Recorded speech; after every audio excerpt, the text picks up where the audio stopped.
It's time to stop swallowing that blue pill of corporate manipulation and remove the blindfold to a world not fabricated and mind-controlled by the media. Enter a world of the twisted and deformed. Step into the light.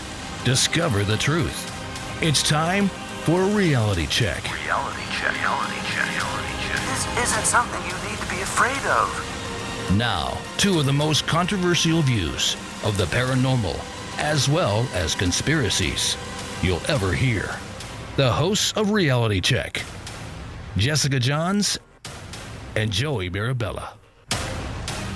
What's up, everybody? Welcome to a brand new, very extra special episode of Reality Check. Special is right. Yes, I'm Jessica Johns, sitting here with Joey Mirabella. How are you doing, Joey? I'm doing well over here. There's someone in the studio right now that I don't recognize, Jess. Why don't we find out who this is? Well, you don't recognize, but I do. Oh, okay. Well, that explains it. Yeah. So anyway, we have Chad Collins from my favorite band, Easy Eights, in studio with us to talk about the new album, American Made Thunder. So, Chad, tell us a little bit about yourself. Well, first of all, I'm glad to be here tonight. I'm a strange disturbance in the force, and I appreciate you guys welcoming me aboard. I believe I'm your first studio guest, right? He said welcome aboard. Very appropriate. Very appropriate. Well, you know, I'm trying to preempt things, you know. We welcome disturbances on this show. If you've listened, so. No, I'm glad to be here. Well, I'm a band called Easy Eights. We play a lot here in Las Vegas. We do like country rock stuff and original music, and as well as cover tunes, and we're just glad to be here tonight and let's get involved in some deep stuff here. It's going to be a lot of fun. I'm excited about this. I really am. So, the new album, what is your favorite song on there? My favorite song on this album is probably USA Today. It's the most catchy tune I think we have on the album. It's number 2. Yeah, that song actually, it's one of those songs I told you before that I roll down my windows to on a nice day and dance around in my car on the way to work while people stare at me funny. You might find it tough to drive if you're dancing around your car. It's Vegas, right? I handle it. I'm pretty sure that's also when you blast your Britney Spears stuff too. So yeah. So let's shut up. Let's play. Can we play a little bit of that song?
On Fridays and Saturday nights. How's that going? Every weekend we come down there, and I like that because we do a wide variety of things. We don't just do country over there or country rock. We do everything from Bruno Mars to Metallica to Bon Jovi, and it's a nice little crowd. I'm usually there every Saturday. We've seen you there a few times.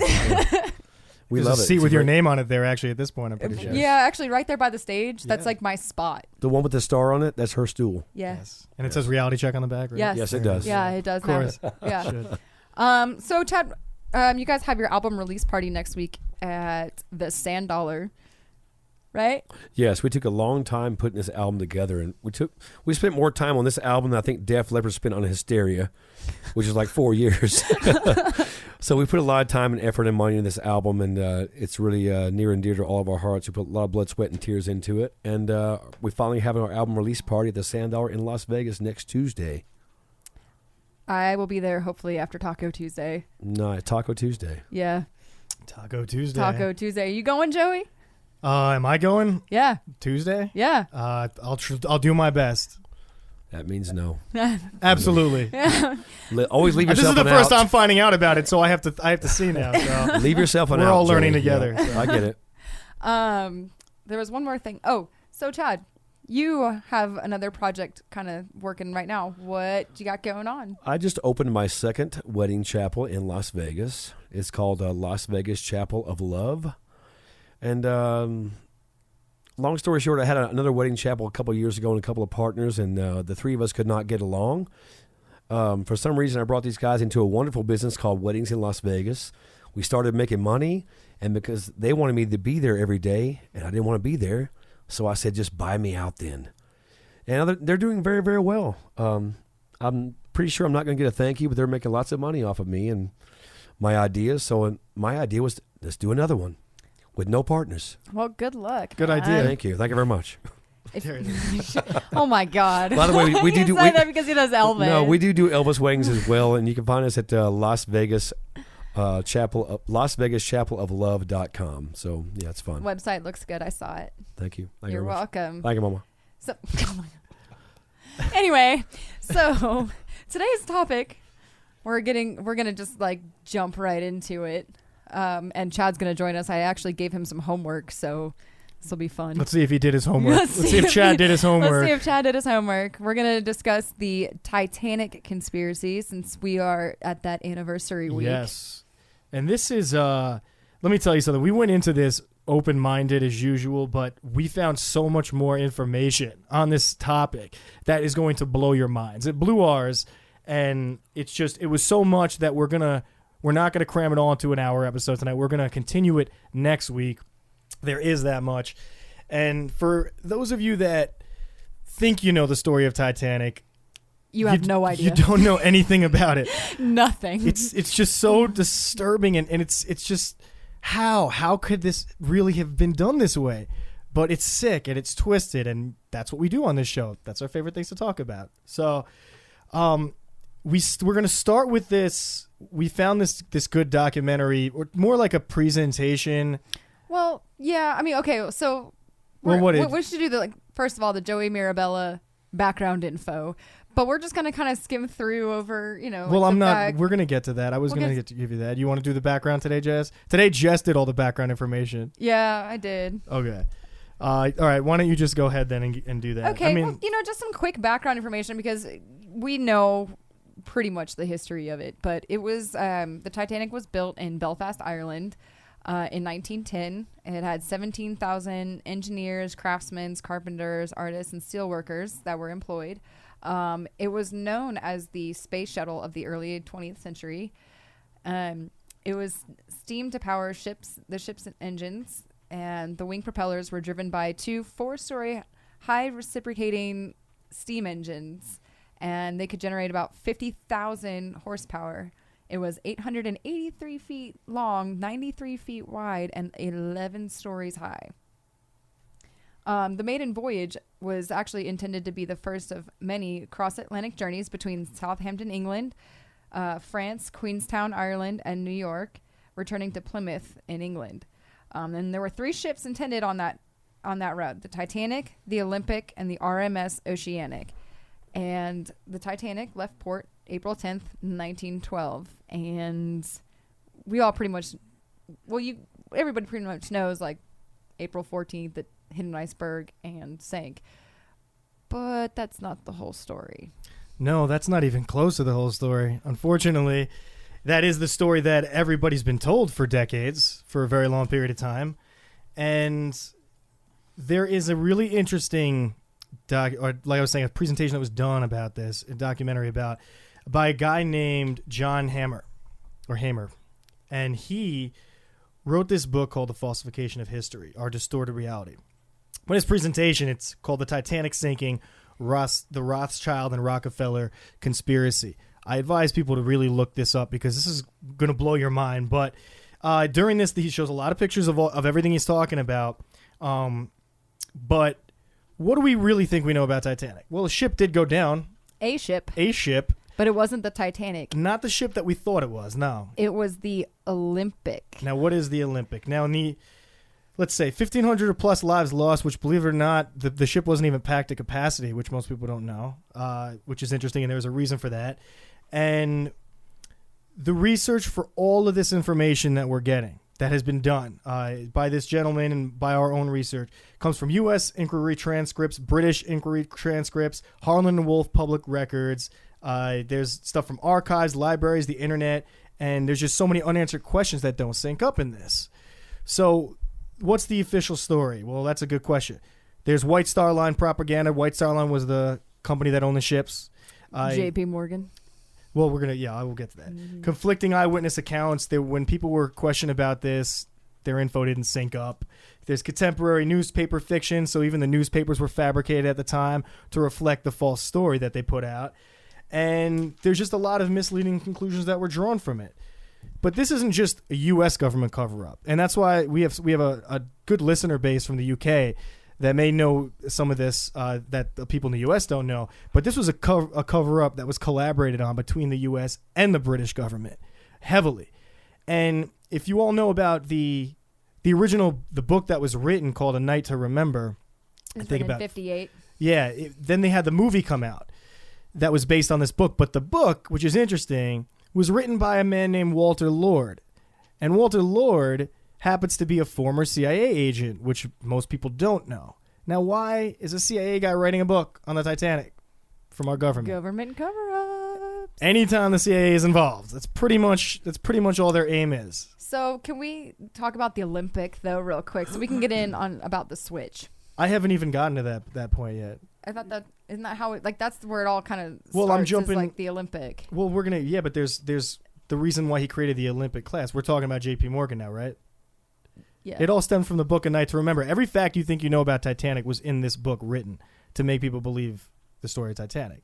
That's not the real story. Right. That's the point. I'll never let go, Jack. Yes. Well, you're all going to have to let go tonight. Tonight, let Jack go. Just let him drown. Let him go. Let him freeze. Oh, man. Because what the hell does J.P. Morgan have to do with the Titanic? Well, actually a lot. J.P. Morgan, the American banker and industrialist, purchased the British White Star Line. He had tremendous amount of hold in that. He commissions Harlan and Wolff to build a new class of luxury liners called the Olympic class, which is where we get what Jess was mentioning to us. This class consisted of 3 ships: the Olympic, the Titanic, and the Britannic. They were all built during the same time as part of that class. They were the largest moving objects ever built, which you've heard about Titanic. That's one of the facts that is true. And the Olympic and the Titanic, however, were virtually identical in almost every single way. Twin ships almost. Mm-hmm. Except for the portholes and the windows. Right. The portholes changed. Exactly. So why does JP Morgan get involved in this? Because this is background information we're setting up here. So 7 guys meet at Jekyll Island in Georgia. Yep. You know about this. Oh, yeah. 1910, seven men meet in Jekyll Island, Georgia. These are reps from J.P. Morgan, Rothschild, and the Rockefeller organizations, the conglomerates of the Industrial Revolution, if you will. This was to introduce the Federal Reserve Bank into the American economy. Yes, that was the proposition. And if you don't know much about the Federal Reserve, we'll get into some, but go back to the Anthony Scalia episode we did a few weeks ago, because we give a good background information on that. But what was the point on starting the Federal Reserve? You don't know, Jess? To create money?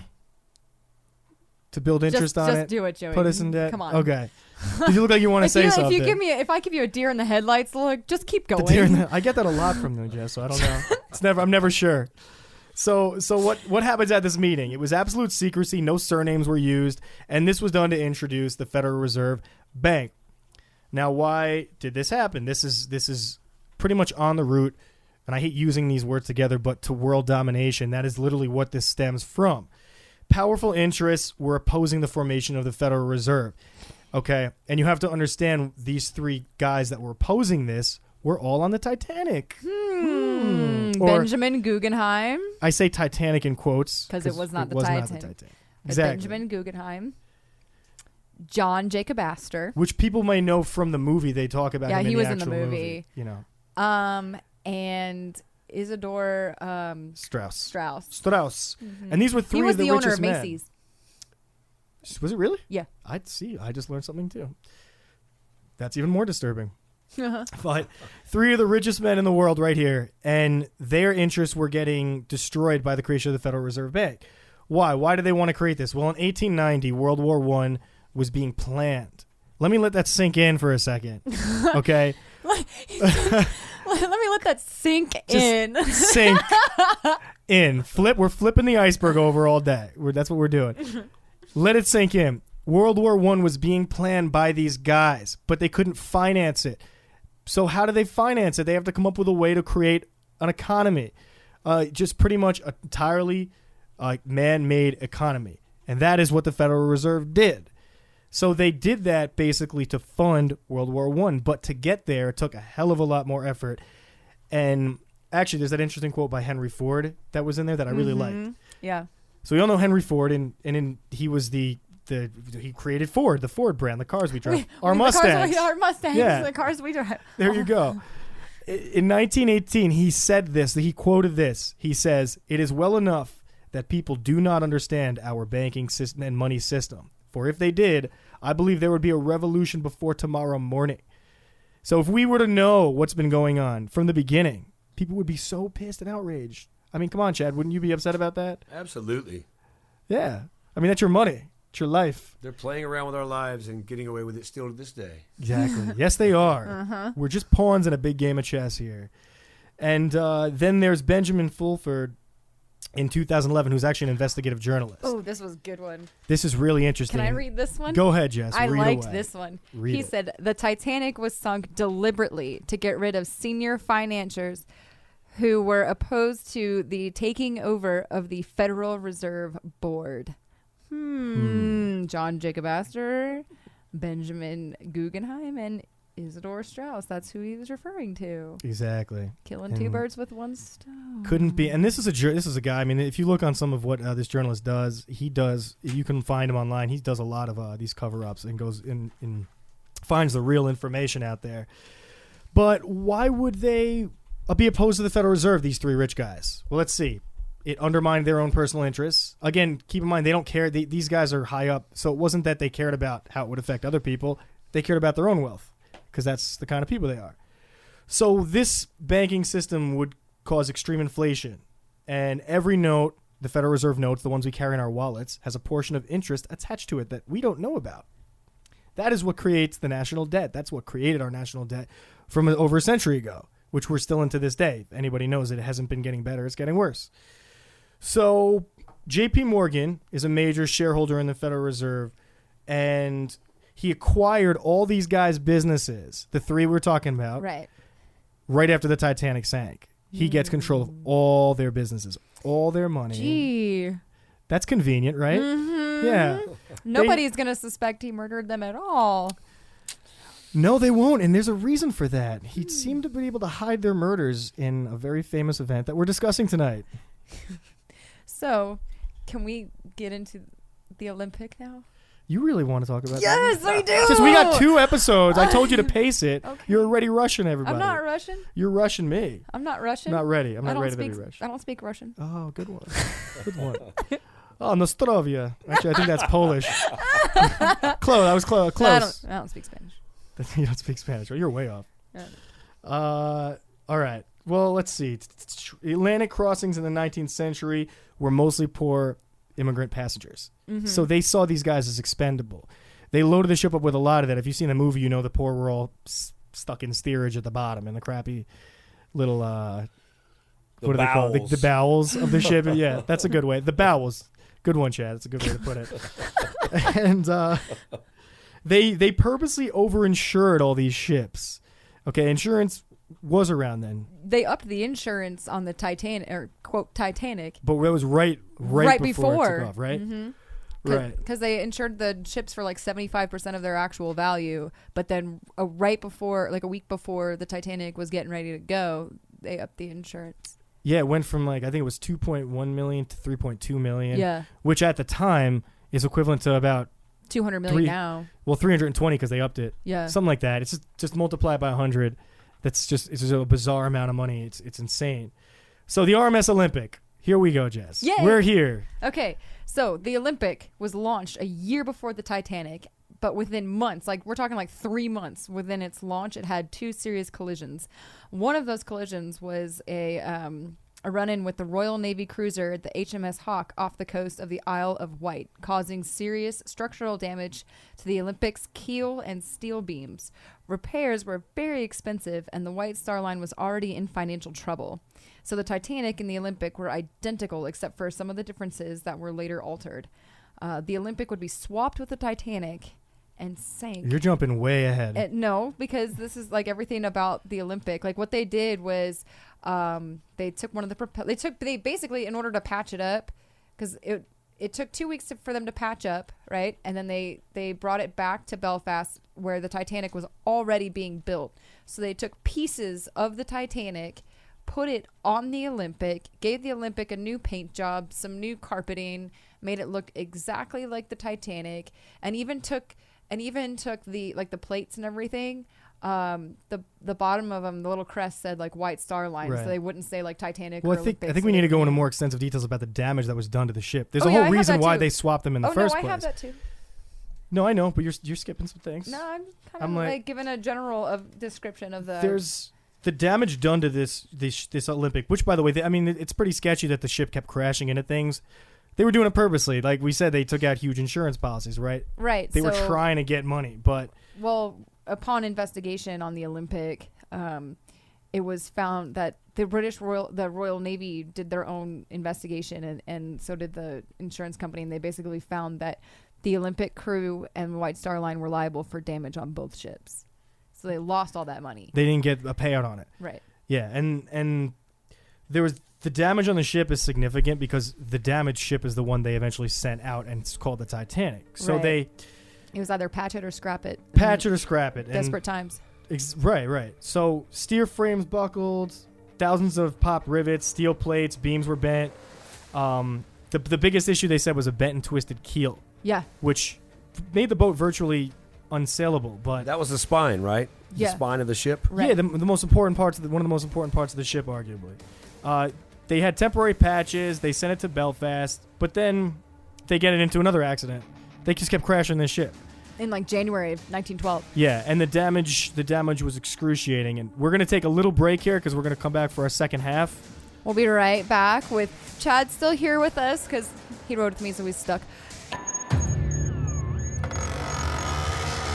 It's time to flip this iceberg and expose the truth. This is gonna be good. Welcome back to your daily dose of reality. To share your thoughts on the truth, call the KCOR Digital Radio Network at 702-425-9230. Are you deaf? That's 702-425-9230. Those around the world use Skype name KCOR Radio. Tweet your thoughts anytime to KCOR at KCOR Radio using hashtag KCOR. Enter the world of live chat at KCORradio.com. Oh, that sounds dangerous. Once again, it's time to cross that line of deception and bring you a reality check They're serious. They mean what they're saying. with your mesmerizing hosts, Jessica Johns and Joey Mirabella. All right, welcome back, folks, to the second half of our first episode in the Titanic two-part episode special. My name is Joey Mirabella again with Jessica Johns I'm here. and our special guest Chad from Easy Eights, the band right here. Welcome to Fantasy Island. It's good to know you're still here. So Just glad to be here, man. I'm gonna put Chad on the spot more in this ass so that he has to talk more because he's dodging it. I know, my job's easy. It's easy. It's Easy Eights, right? Yes, sir. Oh my god. Oh, I had to say it. All right. You and your jokes today. I know. I don't know what's up. What did they put in your Starbucks coffee? I don't know, but this mermaid's looking. I don't even want to get into it. So, anyways, so here we go. We're gonna go back to right where we left off. We're talking about the damage done on the Olympic, the real Olympic ship. Okay, the Olympic was Titanic's sister ship. So what happens? It was so damaged that the expenses for White Star Line would have run into the millions of pounds in British currency, which is a ton, and it would have bankrupted the White Star Line if they actually repaired it and had to pay out on it. That would have bankrupted. That would have put tons of people out of jobs. That would have affected everything very negatively. So the ship was virtually irreparable, but they still decided to patch it up, which took about 7 weeks, even with all the ridiculous damage done. They replaced the plates around a third of the ship. There were steel struts put in to brace the keel, which is significant because when they later on find the wreckage, those braces that are on the ship that was sunk that weren't in the original blueprint for a Titanic, which is another significant thing. So, like Jess was saying a little earlier, they borrowed the propeller from the Titanic to repair the ship temporarily. So what else happens? January 1912. This is 3 months before the Titanic set sail, or the Titanic in quotes. There's a whole other collision. Another one. It's amazing And how they people lost- couldn't drive back then. They Steer lost. ships. They lost a propeller. They lost a propeller blade. So they limped it back to Southampton. It had severe vibrational damage.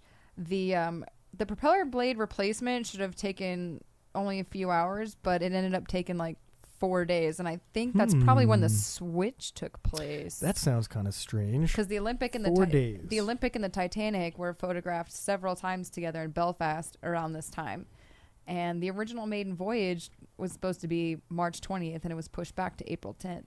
And I urge people to look online for these pictures of the two ships together because you could just Google it and a bunch of them come up. So you could see right there the differences between the two ships, of which there were many. But some of the visual differences. This is correct. This is what Jess, you mentioned this earlier. The Olympic was originally designed with 16 portholes that were unevenly spaced. You could see these in the picture. The Titanic was originally designed with 14 portholes that were evenly spaced out. Now, you can, again, please, I urge you all to look pictures of this up because that's what makes it even crazier is you could just go on and see it. The Olympic had an open aft part of the E-deck while the Titanic was more enclosed. That's another visual difference, but it's not that easy to notice unless you really look for these differences. So, yes, they definitely did switch the ships. I firmly believe that. That's why we're doing this. Why would they do that? Well, let's see. It was pretty much an easy procedure to switch the ships out. There were minor changes like carpets, Couple things. nameplates, life belts, lifeboats. You know the reason for the carpets? This is one thing that I saw. I got to interrupt you guys for a second. Go ahead. Go No, for it. you're not That's interrupting. what- You're part of the show. Because the Olympic had already gone on a voyage or two, right? A few Yeah. of them maybe. Right. And there was actually wear on the flooring. So they could not say the Titanic, which had never taken sail, that had no damage to the floors, so they put the carpet out to cover up the scuffs on the floor. So they would not know that this ship's been out before. That's right, yeah. That is 100% true. The original Titanic didn't have carpets, and they were put in last minute. There were no carpets.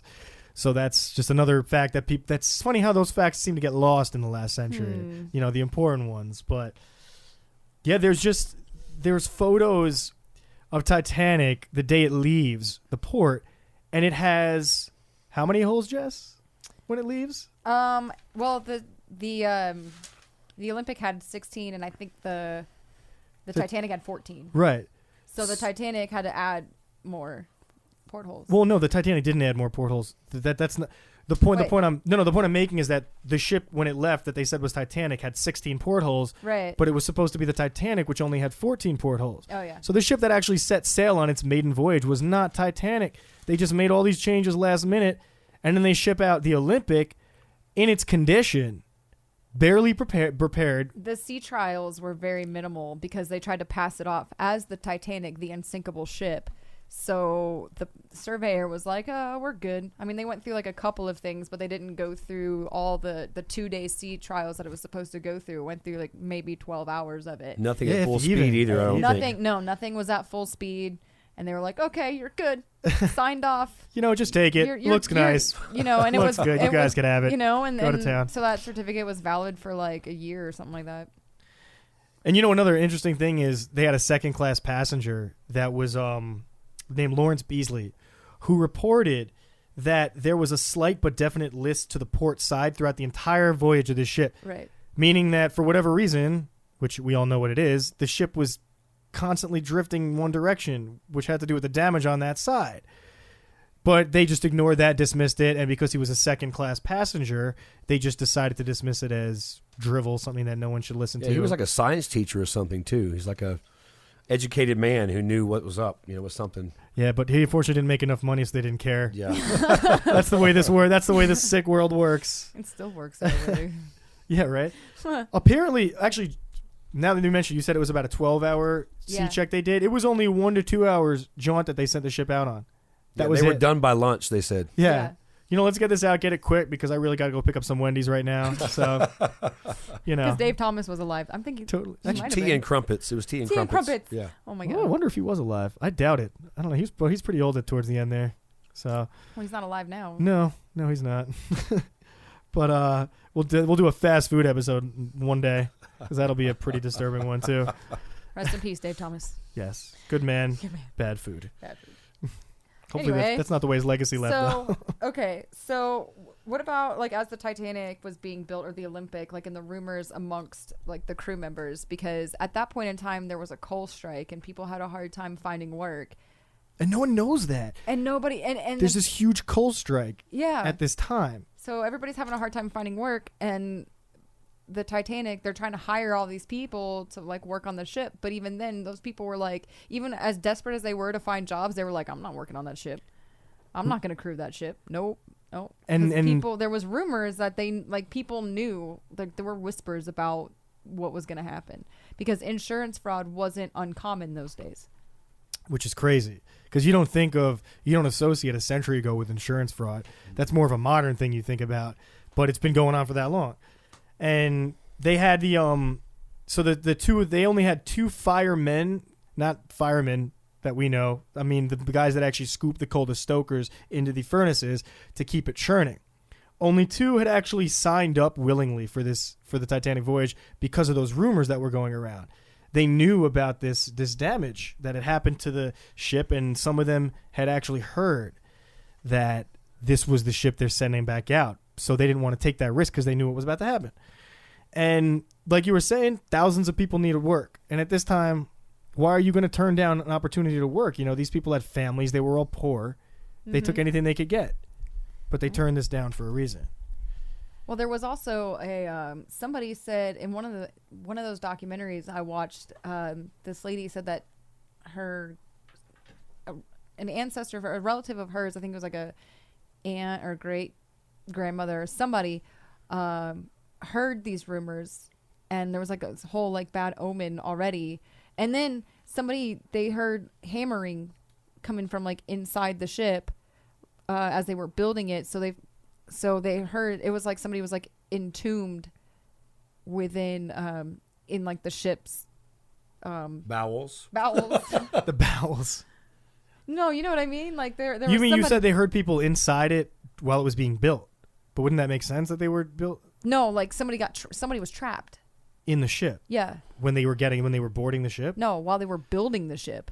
That's crazy. Well, that I didn't know if that's true. Yeah.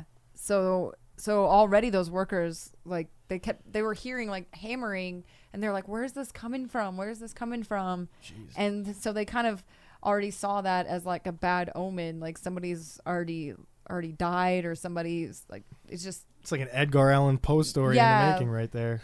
I was waiting. Yeah, I was watching this, waiting for them to turn this into like a whole big haunted ghost ship thing, and it wasn't. Always looking for the paranormal side of everything, Jess. That's me. That's it. Doing your thing. Yeah. Getting back to my roots. Those roots. The ones in the suicide forest. Yes, I know all about those roots. The Yuri. Oh, man. Hey, if a tree falls in the suicide forest and nobody's around to hear it, what is somebody's life just got saved. Jess's joke of the week. That wasn't mine. Actually, it was Steve's. It was your band member. You weren't there. My band leader, yeah. I still don't really get that joke, really. Next. Okay. Unless they were already dead. It was funny to me. Let's go back and talk about the propellers. Okay. Oh, yeah, Titanic. That's right. That's what we're here for. Okay. Not Wendy's, not the suicide forest. But I'll explain that joke to you later. Okay. My God. All right. So, why do they switch these ships out? Well, Olympic is pretty much worthless and beyond economic repair. White Star Line and Harlan and Wolff would have been bankrupt without an insurance payout, and because they were denied the insurance payout, they have to scramble for a last-minute idea. So, This is where it gets even more because JP Morgan was so heavily involved in this and owned the portion of the White Star Line. He sees this as an opportunity to kill 2 birds with one stone. iceberg. With one iceberg. Oh, that's very good. 2 Assuming the seagulls. iceberg happened. Seagulls. He killed two Seagulls, seagulls Chad? with one iceberg. Yes, Yeah. They never saw it coming. Oh, so what are the 2 birds? Well, we're talking about, of course, he had already had the idea in his head that he wanted to take out Guggenheim, Astor, and Strauss, right? So too difficult to plan separate attacks without it being pinned on someone. So what's an easy way to hide this? Well, he set them up because J.P. Morgan was supposed to be on that ship with like all his colleagues and a whole bunch of other people. And last minute, J.P. Morgan said he was sick, even though he was seen with his mistress in France. In perfect health. That's the day the Titanic sank. But who was left on that ship? Who didn't get the memo about canceling? Those 3 Guggenheim. poor rich bastards. Yep. Yeah. And yeah. And I mean that's literally part of this whole thing. So there was 2 reasons for him to sink the Titanic, for an insurance payout and for these guys being killed. So we had a question here. Did you know some of the Olympics? I would ask that. I'm trying not to read something on the side here. It's just a little difficult. So well, we'll get back. Well, that's something we'll talk about probably next week. Yeah, we'll jump into that one later. But so this is the interesting thing. Captain Edward J. Smith. This is the captain of the Titanic, the one that we've all seen who went down with the ship. He was like a bad man. Oh, he was like the worst. He was. I don't know how he got his captain's license there, but where did James or Steven Spielberg or whoever freaking James Cameron who freaking decided that Captain Smith was going to be like this, like he had him portrayed in that movie as like this like super admirable guy that goes down with his ship. Right. It was portrayed like that for even before that movie though, in the book and the POS, man. Huh? He was a POS. He was.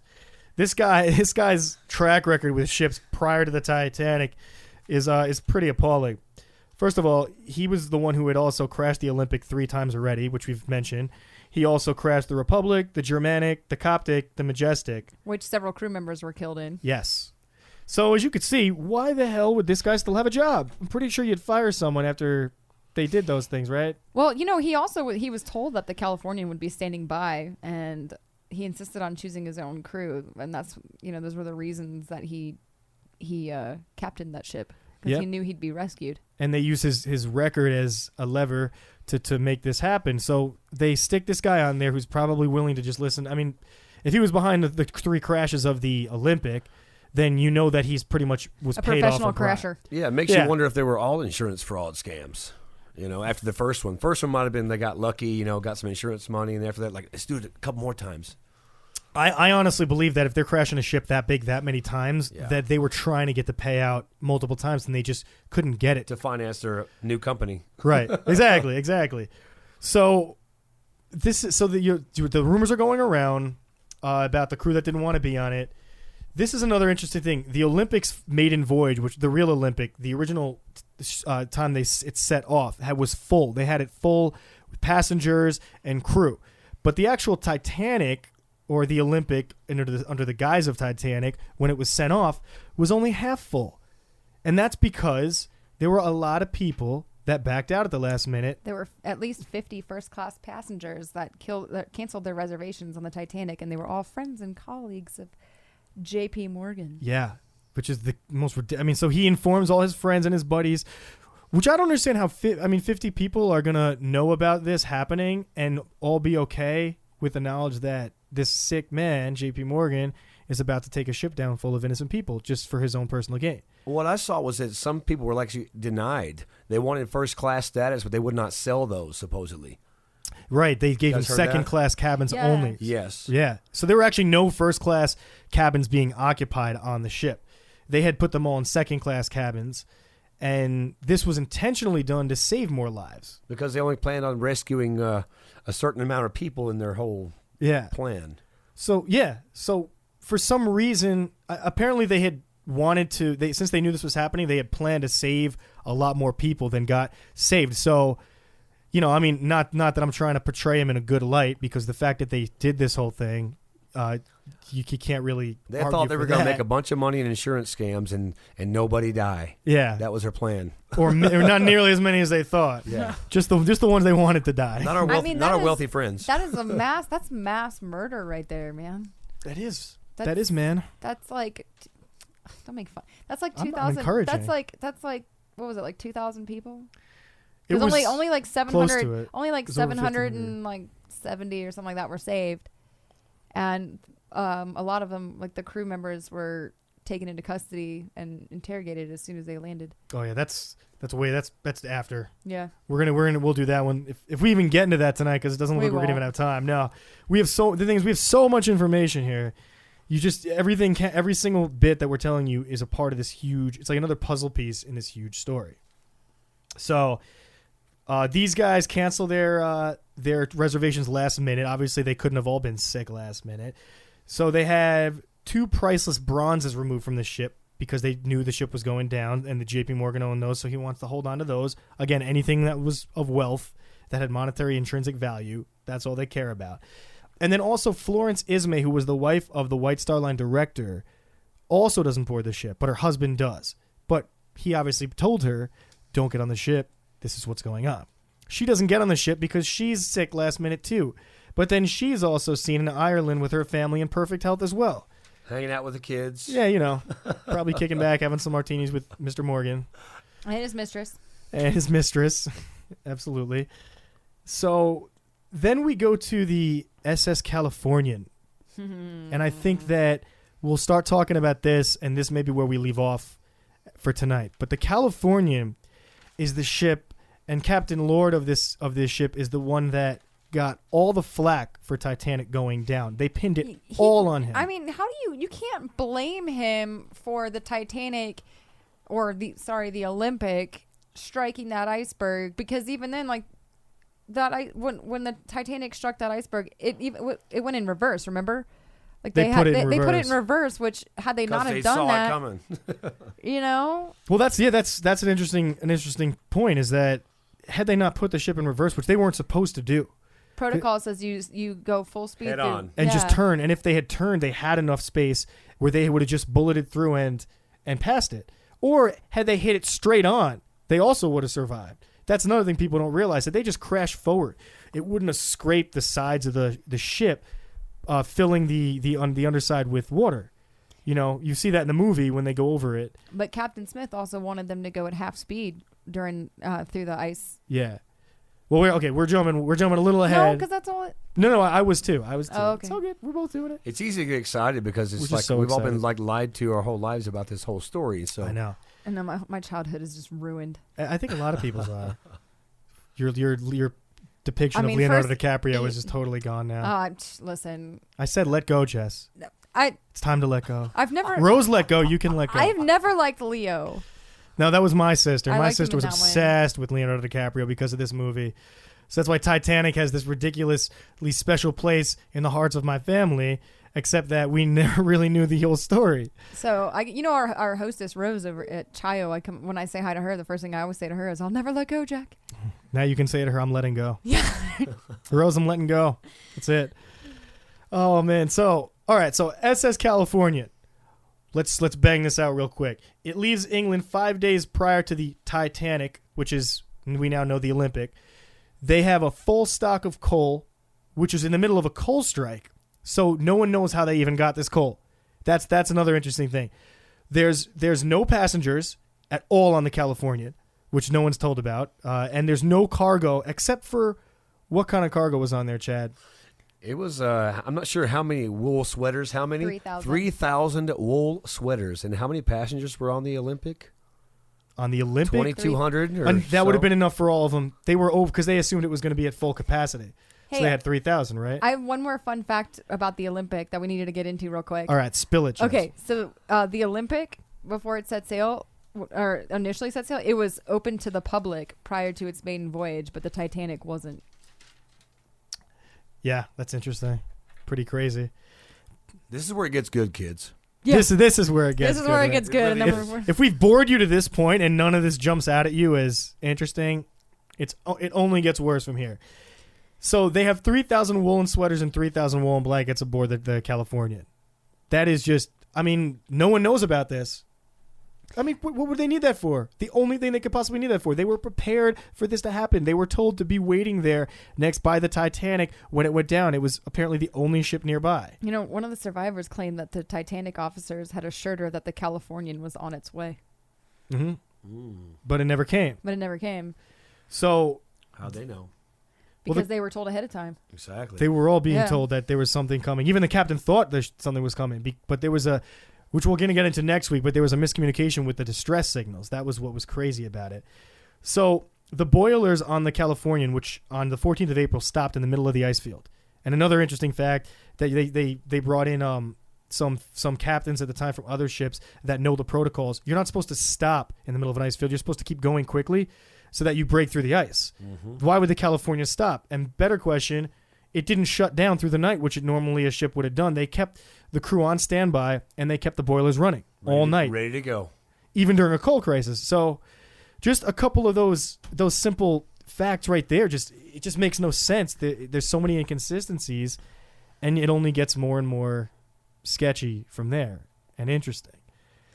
Well, I also have like that there were navigation errors that led the Californian to like stopping. It actually stopped in the wrong area, like 12 miles away from the Titanic.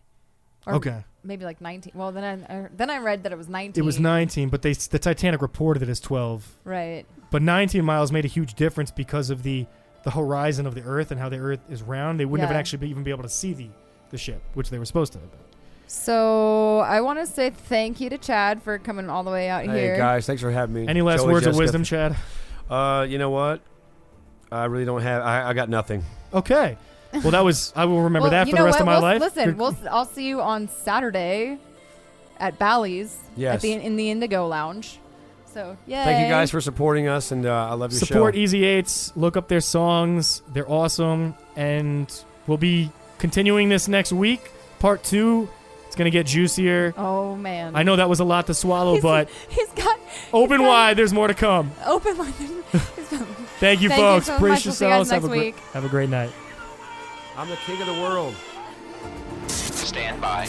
You've been listening to Reality Check, the one show that doesn't prepackage and spin the truth as propaganda. Hosted by Jessica Johns and Joey Mirabella. I see incredible potential here.